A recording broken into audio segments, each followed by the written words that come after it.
Hello guys, what's going on? And today is the first in a series of videos, live videos, where I show off my commander deck. Uh, yeah.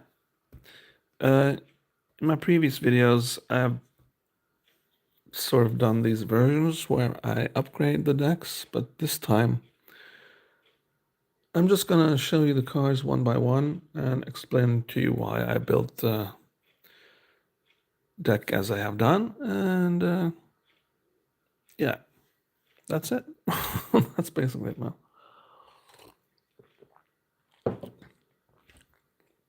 And this video is sponsored by Urge.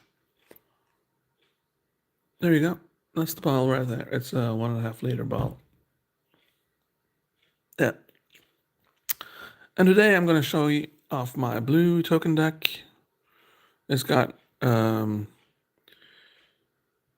yellow sleeves from Dragon Shield. And yeah, it's pretty cool. The commander reads, whenever you cast an instant or sorcery spell, create a 2-2 blue Drake creature token with flying. And it's the Tolerant Sky Summoner. Yeah. Really cool commander, and yeah. Love him to bits, man. My son did print some drakes for me to use as tokens. So here you have one of them. It's just a cute little drake thing. That's the mother. That's usually the one I show off first, and then I go with the smaller ones, because these are like, well, the smaller versions of this drake. You can find plenty of designs for 3D modeling and printing on the net. So my son, he just found it. Yeah. Or maybe he designed it himself. I don't know. I don't remember. Yeah. I'll have to ask him when he wakes up. But there you go. That's the commander anyway. And he makes lots of drakes like these. And he does that by whenever I cast an instant or sorcery. So I had to make a deck with lots of instants and sorceries. Yeah. So we're gonna go through all the cards that I used to build this deck, and maybe you want to build one yourself. So if you want to do that, then this video is for you, because I'm gonna show off all the cards.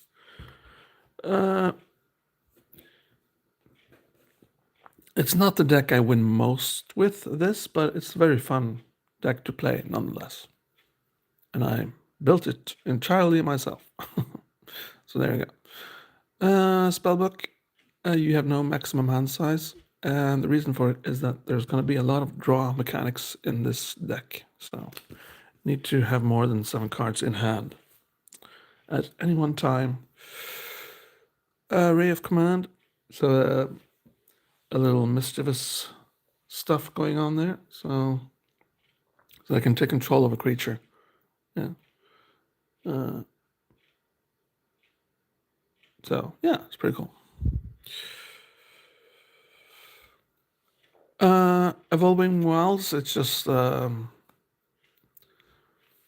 don't know what you call it, fetch land or banana land or whatever you call it, but it's a cool way to gain lands quickly, because you change this out with a normal land. So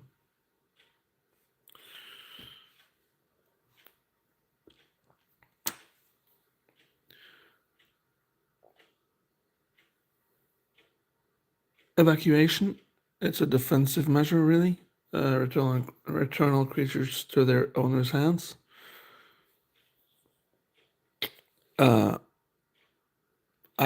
I'm not too sure if this is such a good idea to have in there, but it's in there in case an opponent decides to kill me off. Yeah. But of course, this also makes my tokens vanish, because they can't be returned to hand. So I'm not too sure about that one. But there you go. Into the Royal, really cool. Return target non-land permanent to its owner's hand. If this spell was kicked, draw a card. So I get to do two things at once. And as you may notice here, there's a recurring theme. All these cards are instant cards. So when I cast this, I'll automatically get a Drake in play.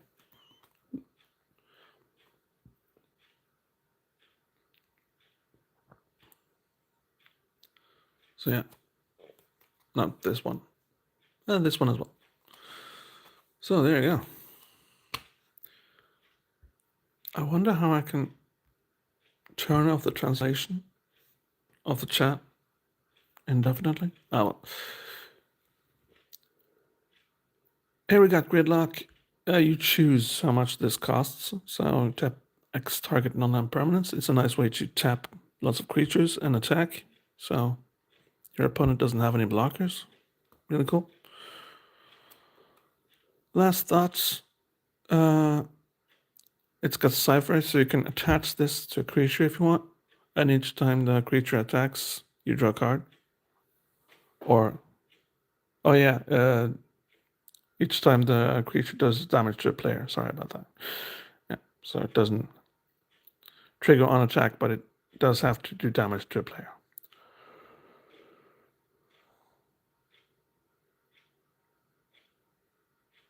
So yeah, there you go.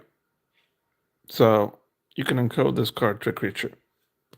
And then this triggers each time the creature does damage to an opponent.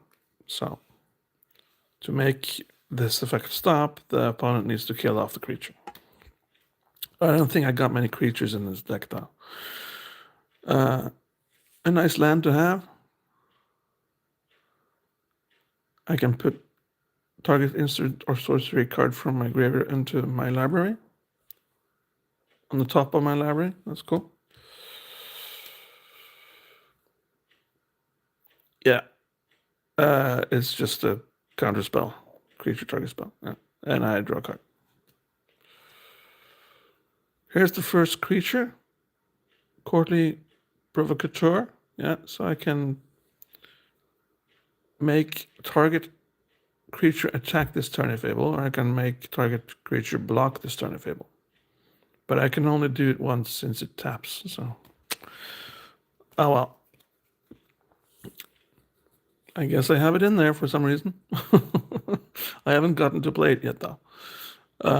Favorable winds. Creatures you control with flying get +1/+1.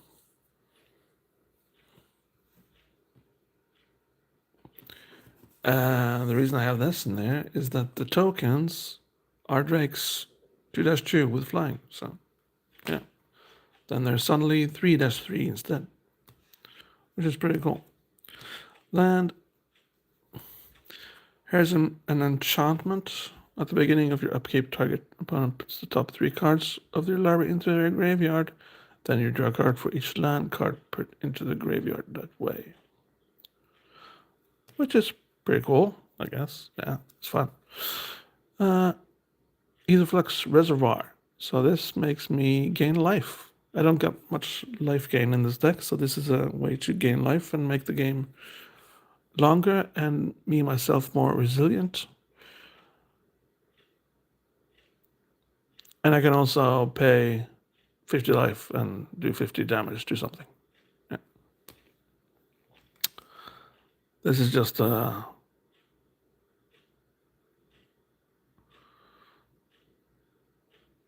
enchantment.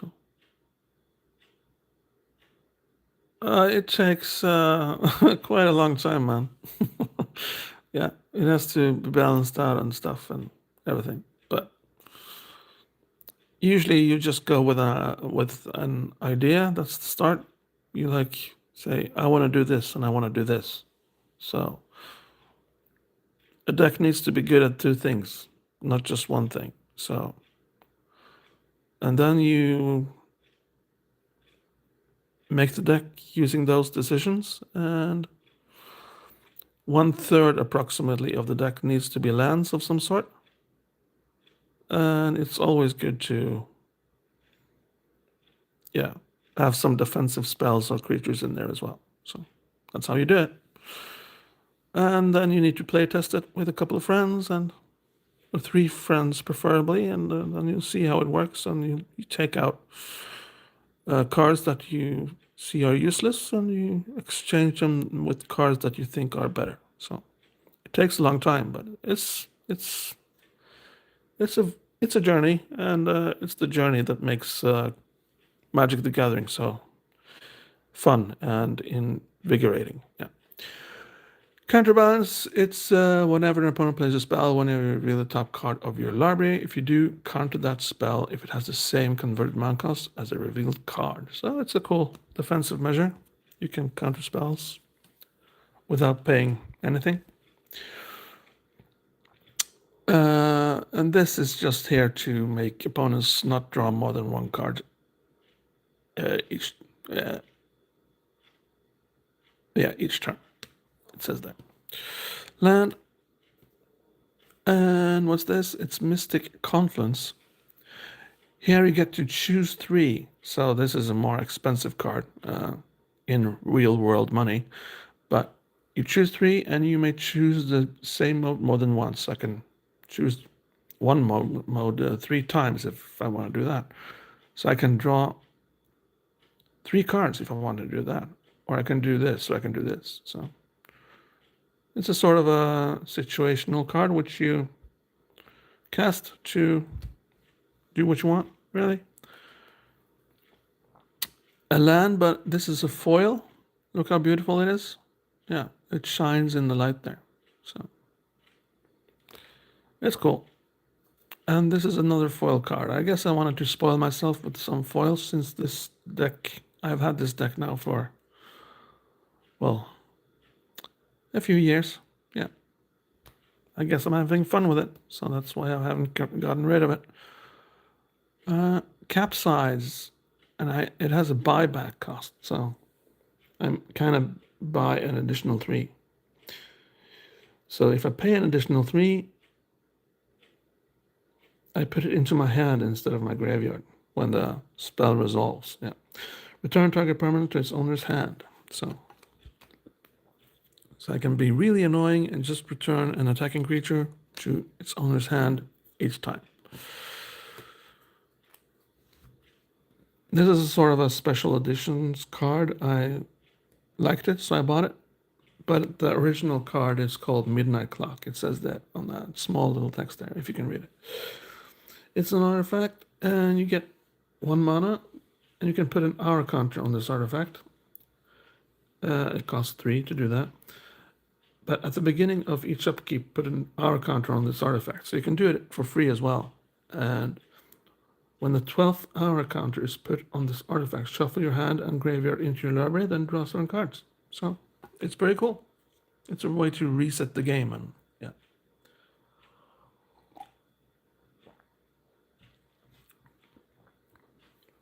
You can't do it indefinitely though, because this gets exiled, and exiled just means it's removed from the game. But you can do it once.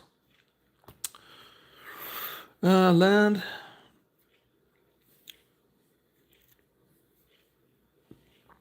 Meletis Charlatan, it says. The control of target instant or source spell copies it. A player may choose new targets with a copy. So I can copy a target spell there. Yeah. And I can do that for my spells or my opponent's spells, which is pretty cool. Not one of these. You have no maximum hand size, and at the beginning of your upkeep, you gain 1 life for each card in your hand. So another way to gain life there. Really cool. Land. This one is pretty good. I have this for all my blue decks with a blue color in it. This deck is mono blue, so it's only blue, but this is so good. I have it in several decks. It has Island Walk, which means this creature can't be blocked as long as defending player controls an island, which most players certainly do. And all lands are islands in addition to their other types. So all lands are suddenly islands now. Whoop-de-doo. And creatures without flying or island walk can't attack. So, yeah.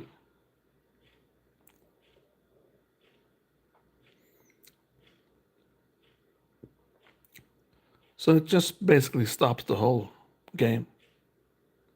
So this needs to be removed because it's the only one attacking anything. Land, the classic counterspell. I love this artwork the most for some reason. There's many artworks of this now, but this is a pretty old one, but it's the best in my opinion. Land, what's this? It's Talrand's Invocation, it says.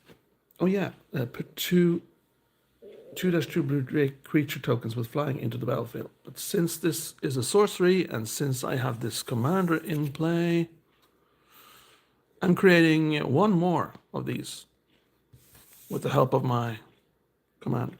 Yeah, so it's not the most powerful card in the world, but it fits the theme, so I of course needed to have it in there. Land. What's this? It's return all non-land permanents to their owner's hand. Another one of these. I'm not too sure about these returning permanents to owner's hands because I need to return my tokens as well. So, but it's a defensive measure, I guess. So I'll have to look at it. But this video is not about me removing cards. I'm just showing off my deck to you guys. This one is probably one of the best best cards in the game. Sorry about that. It's Consecrated Sphinx, and it says flying whenever an opponent draws a card, you draw 2 cards. So that lets me draw a lot of cards. And that's also where this comes into play. You have no maximum hand size. I think I have 3 of these now in here. And this one is pretty interesting. If Leyline of Anticipation is in your opening hand, you may begin the game with it in the battlefield. You may cast spells as though they had flash. Okay, so now I can cast sorceries as well. Really cool. Instantly. Yeah, and it's also got that foil thing going on. Another one of those artifacts where you take control of a creature. It's really old, this card, but it's pretty cool. You may choose not to untap Vedalken Shackles during your untap step. Gain control of target creature with power less than or equal to the number of islands you control as long as Vedalken Shackles remains tapped. Yeah. It does not say that the creature gains haste though on it, so if it was tapped, then you need to wait around to use it.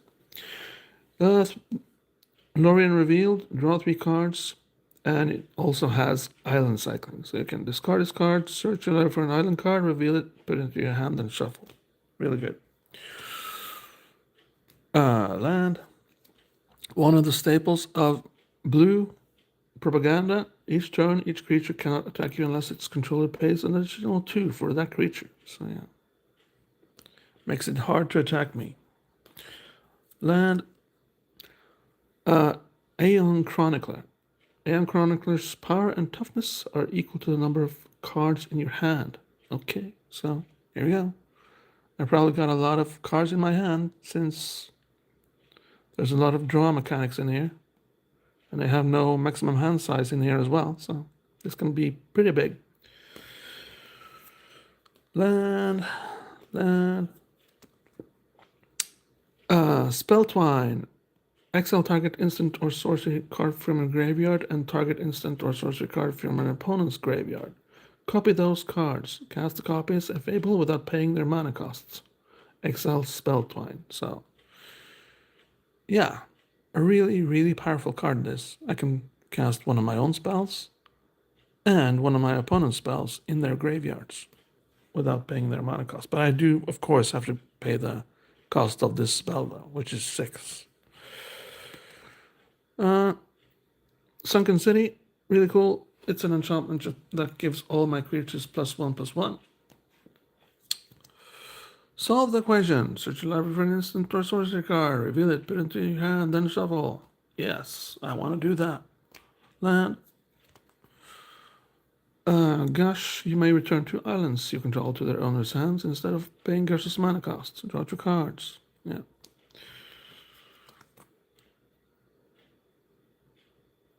a counterspell.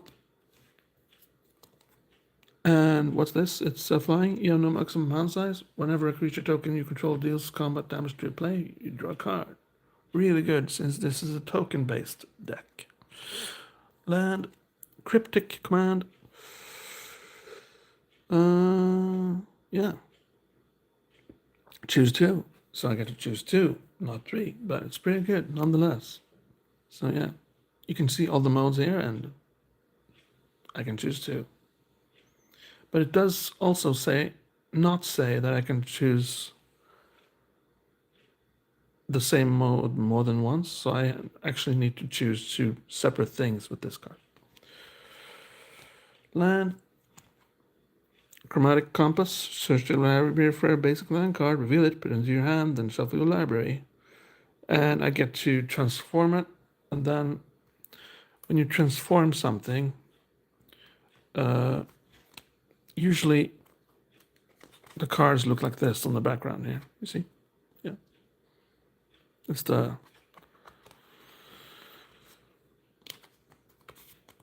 Magic the Gathering logo, but on this, it turns into this instead. So yeah. And it's just a generic mana, but I can untap a target attacking creature and opponent controls and remove it from combat. So yeah.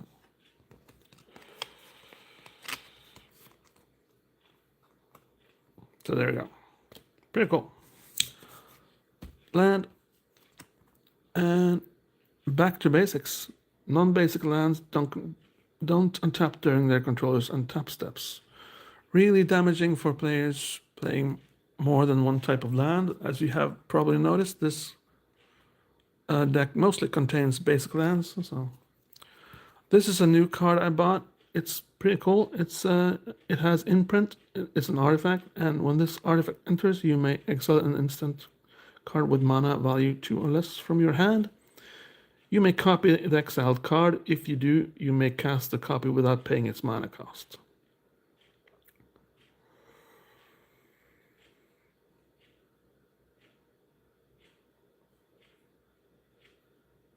Yeah, so you just you can play that card over and over again. So the people need to get rid of this artifact real quick. And one of the cards you can copy is, of course, this. One of them.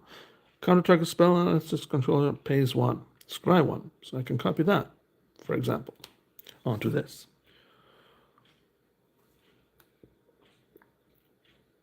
Or I can copy this. Redirect. You may choose new targets for target spell. Yeah.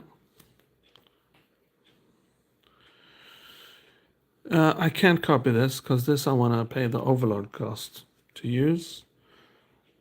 Return target non-land permanent you don't control to its owner's hand, but if I pay the overload cost, you may cast the spell for its overload cost. If you do, change its text by replacing all instances of target with each. So yeah, each creature.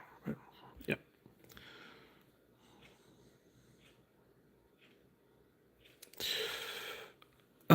Brainstorm, also pretty good. Draw 3 cards, then put 2 cards from your hand on top of your library in any order. Chart a course. Draw 2 cards, then discard a card unless you're attacking. Let's try that again. Draw 2 cards, then discard a card unless you attack with a creature this turn. That's also pretty cool. Land 4C. Scry, wow, scry 4. Then draw 2 cards. And when you scry, you just take the 4 top cards of your library, you look at them, and if you want to keep them, you put them back, and if you don't, you put them on the bottom. So then you scry 4 first, and then you draw 2 cards. So this is a pretty powerful card right here. Yeah. Laboratory Maniac. If you withdraw a card while your library has no cards in it, you win the game instead. So yeah, and that can definitely happen with this deck. Drawing a lot of cards really quickly. And go see the Water Veil. Yeah, so I can add 1 Mandatory Mana Pool, and I can put an Eon counter on it, and then I skip my next turn. But remove an Eon counter from Megasi, the Water Veil, and return it to its owner's hand. Take an extra turn after this one. So this is very good to have him play early, I think. Not late game, because then skipping a turn can be dangerous. Deep analysis. Target player, that's me, draws 2 cards. And I can also do the same for its flashback cost right there. But after I've done that, I have to exile it. Yeah. Treasure Cruise. I can exile cards from my graveyard to make this cheaper. Draw 3 cards. But with so many lands this deck has, I'd probably just pay the cost, really. Because there is some graveyard shenanigans in this deck, so I want to keep my cards in my graveyard. Draw 2 cards, then discard a card unless you return a land you control to its owner's hand. So, and this is pretty cool. It says mass manipulation. So gain control of X target creatures and or planeswalkers. I of course have to pay the thing, and 2 pays for 1. 1, 2. So if I pay 4, then I control 2. So that would make this cost 8. So 4, 2, 2, 8. Yeah. So a bit complicated that. Hope that explained it.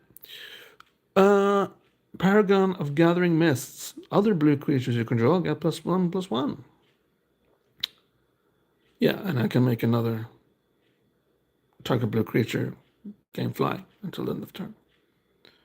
I mostly have this around for this ability, though. I'm pretty sure most of these creatures have flying. Stolen Identity. Don't I have 2 of this card in here? I guess I have to look that up, but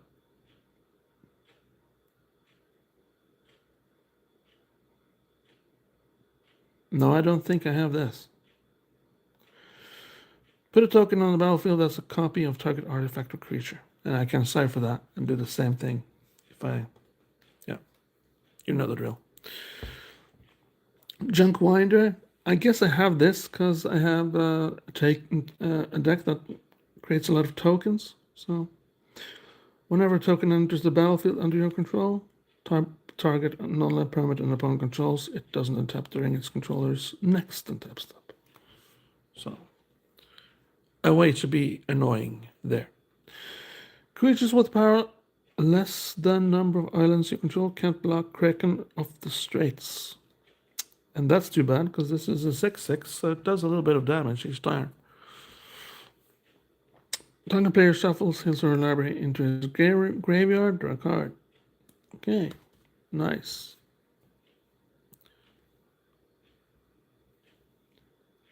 Counter target spell, draw a card, then discard a card.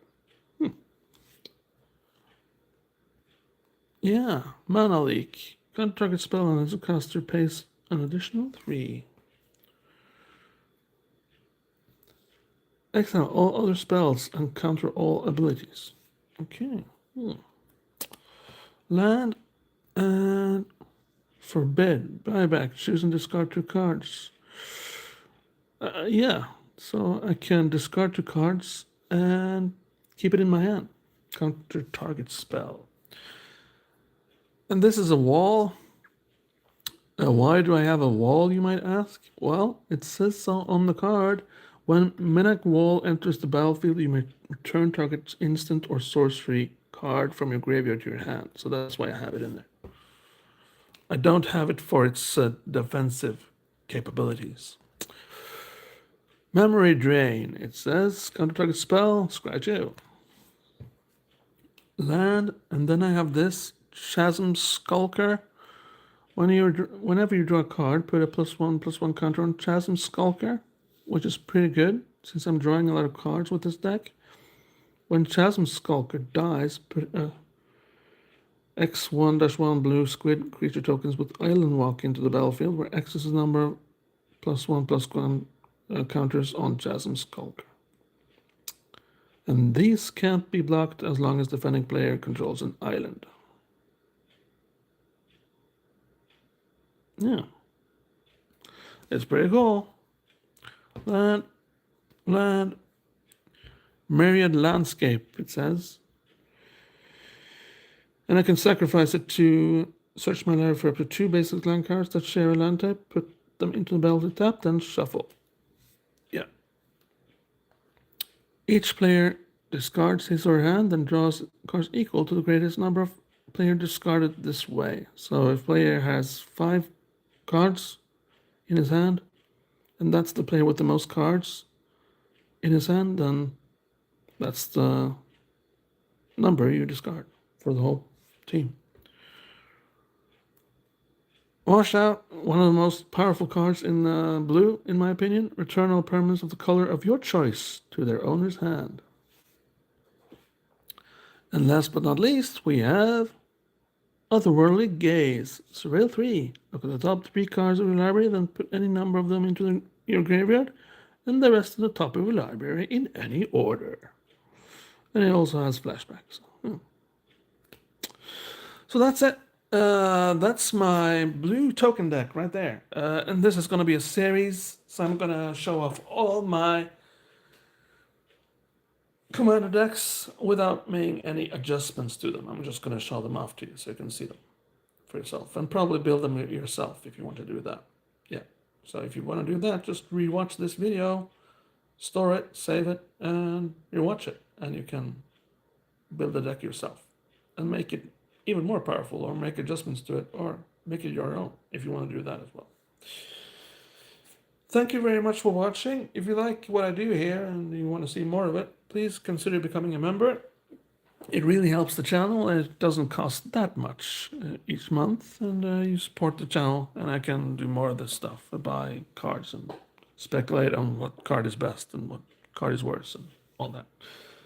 Thank you to Big Boss and Samuel for being members. It really helps me out. And other than that, have yourself a really nice day. Take care. Bye-bye.